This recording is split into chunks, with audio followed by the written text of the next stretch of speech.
Voici un message anonyme qui nous promet des mesures sanitaires comme celles qu'endurent quotidiennement en Chine les dissidents politiques et les Ouïghours. Alors c'est une source anonyme, mais il faut savoir que les protocoles des sages de Sion aussi sont anonymes à la base.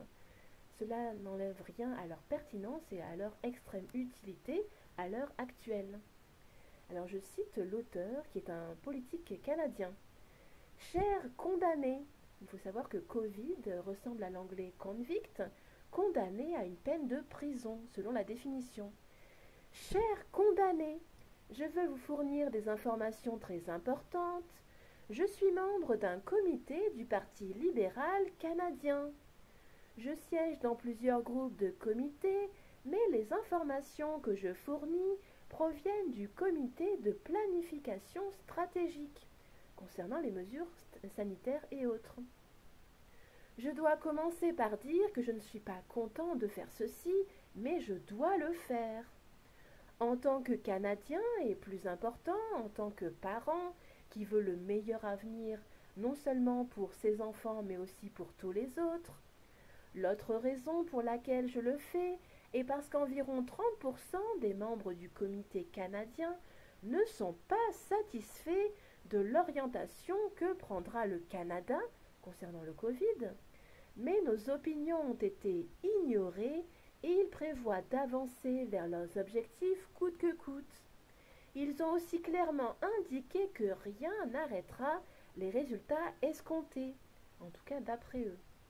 La feuille de route et l'objectif ont été établis par le PMO et sont les suivants. Alors, en plusieurs points. Tout d'abord, étape de restriction de confinement secondaire sur une base roulante, commençant par les grandes métropoles d'abord et s'élargissant vers l'extérieur, attendu avant novembre 2020. Donc ça correspond tout à fait à ce que nous sommes en train de vivre. D'abord, les grandes métropoles des pays catholiques et puis occidentaux, dans leur majorité, et par la suite, eh bien, tout le territoire de toute façon sera reconfiné.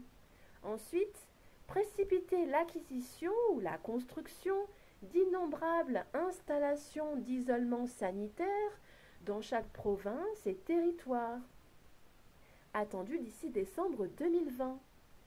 Les nouveaux cas quotidiens de Covid-19 dépasseront la capacité des tests, y compris les augmentations des décès liés au Covid, après les mêmes courbes de croissance, attendu d'ici la fin novembre 2020.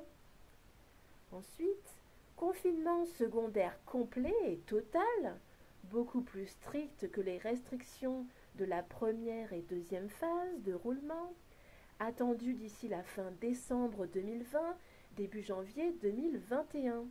Donc autour des fêtes, pour qu'on nous attaque pendant que nous ne nous y attendons pas. Réforme et expansion du programme chômage à transformer en programme de revenu de base universel, attendu en 2021. Mutation projetée de Covid-19, alors projetée, ça veut dire que c'est planifié, prémédité, et c'est dans les bacs. Donc peut-être que les mutations du Covid-19 sont déjà dans les laboratoires depuis plus de 20 ans. Ou alors co-infection par des virus secondaires, appelés déjà Covid-2021, Covid-21, entraînant une troisième vague avec un taux de mortalité beaucoup plus élevé et un taux d'infection plus élevé, attendu d'ici février 2021. Les nouveaux cas quotidiens d'hospitalisation Covid-21 et de décès liés au Covid-19 et au Covid-21 dépasseront la capacité des établissements de soins médicaux. Et forcément, quand on enlève tous les lits de réanimation, on ne peut plus soigner tout le monde. Quand dans un pays de 67 millions d'habitants, on n'a que 5 000 lits de réanimation, eh bien il y a péril en la demeure. Attendu courant 2021. Ensuite, des restrictions de confinement améliorées, appelées troisième lockdown. Donc d'après ce document, nous serions dans le deuxième lockdown, le début. Seront mises en œuvre. Des restrictions complètes sur les déplacements seront imposées, y compris entre les provinces et les villes, et peut-être même entre les quartiers, attendu dans le deuxième trimestre 2021. Transition des individus dans le programme universel de revenus de base, attendu milieu 2021. Découpage de la chaîne d'approvisionnement prévue, pénurie d'inventaire pour tout dans les magasins, grande instabilité économique. Attendu tard, donc c'est la deuxième moitié 2021. Déploiement de personnel militaire dans les grandes métropoles, ainsi que dans toutes les principales routes pour établir des points de contrôle de voyage. Alors c'est déjà le cas, même dans les petites villes, il y a sans arrêt des militaires. Durant le premier confinement, il y avait des militaires partout, qui n'arrêtaient pas d'arpenter les rues en voiture, à pied, etc. Donc c'est peut-être pour ça que les Américains vérifient l'état des routes par des débarquements furtifs. Dernièrement, à La Rochelle, à Royan, à Rochefort, il y a eu de gros débarquements avec des gros blindés pour vérifier que les routes sont prêtes à accueillir les tanks, etc. Du point de vue du poids des tanks, de l'envergure, etc. Restreindre les déplacements et les mouvements, quels qu'ils soient, fournir un soutien logistique à la région. Alors par qui? Est-ce que c'est par l'OTAN? Attendu au troisième trimestre 2021. En plus de cette feuille de route, donc de cette planification des actions, le comité de planification stratégique a été chargé de concevoir un moyen efficace de transition pour les Canadiens et Canadiennes afin de faire face à une crise économique sans précédent. Une chose qui changerait le visage du Canada et changerait à jamais la vie des Canadiens et de tous les autres terriens. Ce qu'on nous a dit, c'est que pour compenser ce qui était essentiellement un effondrement économique à l'échelle internationale, le gouvernement fédéral allait offrir aux Canadiens un allègement total de la dette. C'est comme ça que ça marche. Le gouvernement fédéral proposera d'éliminer toutes les dettes personnelles, les hypothèques, les prêts, les cartes de crédit, etc., que tout le financement sera fourni au Canada par le FMI, le Fonds monétaire international, dans le cadre de ce qui sera connu sous le nom de programme de réinitialisation de la dette mondiale. Donc c'est une dette qui n'existe pas, puisqu'à la base, le papier toilette, il est fabriqué par un certain groupe, donc c'est sûr que c'est utile. Si l'argent n'est indexé sur aucune valeur, il n'a plus aucune valeur. Il a juste la valeur qui est donnée par les mafieux qui le contrôlent et qui le fabriquent d'eux-mêmes. En échange de l'acceptation de cette remise totale de dette, l'individu renoncerait à la propriété de tous les biens et actifs pour toujours. Donc l'individu ne pourra plus avoir sa maison, sa voiture, etc. L'individu devrait également accepter de participer au programme de vaccination contre le Covid-19 et le Covid-21. Donc apparemment, le Covid-21 est déjà patenté à l'avance. Ce qui lui permettrait de voyager sans restriction et de vivre sans restriction, même sous un verrouillage complet. C'est ça le lockdown en anglais, c'est le verrouillage complet. Par utilisation d'une photo d'identité biométrique désignée sous le nom de Health Pass, Pass Covid, du Canada. Ouais, donc ça peut être transposé dans n'importe quel pays du monde, puisque ce système de dictature totalitaire va prendre place absolument partout.